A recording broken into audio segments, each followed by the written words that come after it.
প্রত্যেক দিন এইভাবে ভাত নষ্ট করে 56 টাকা কিলো চাল কিনি, 56 টাকা করে চাল কিনি। দেখুন ভাতের কি অবস্থা, এটাও বলাটা অন্যায় হবে। সব ওর বাড়ির ফ্যামিলির কথায় নাচে। বাচ্চা কাচ্চা তো হবে না, লোকের বাচ্চা হবে, ও সে বাচ্চা ধরার জন্য দৌড়ে দৌড়ে যাবে।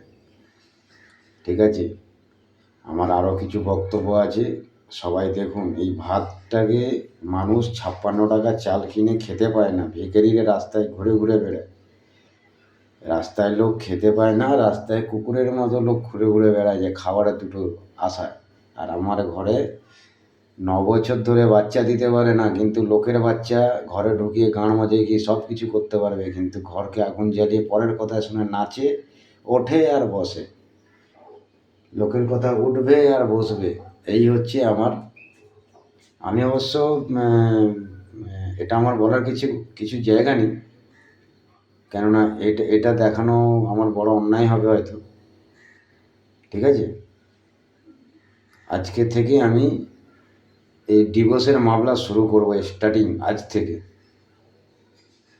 যাদের কথায় নাচে, যাদের কথায় চলাফেরা করে, যাদের কথাতে 24 ঘন্টা ওঠা বসা করে, তারা কিন্তু দিব্যি ভালো আছে, তারা কিন্তু আনন্দের দিন কাটাচ্ছে, আর ও সারা জীবন দুঃখে দিন কাটাচ্ছে। আগে লোকের বাড়ির বাচ্চাদের আমুগিরি করতো, ড্রেনের জল তুলে দিত, জামা প্যান্ট কেচে দিত।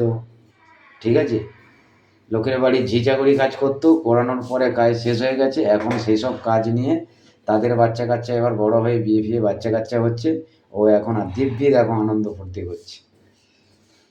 ঠিক আছে, তাহলে আমার ডিভোর্সের পেপার আজ থেকে 4 তারিখ 2026, 4 মাস 4 দিন 4 তারিখ এবার ডিভোর্সের ফাইল ফেল করব। তার জন্য দায়ীকে এর ছোটদা না বড়দা, বড় বৌদি।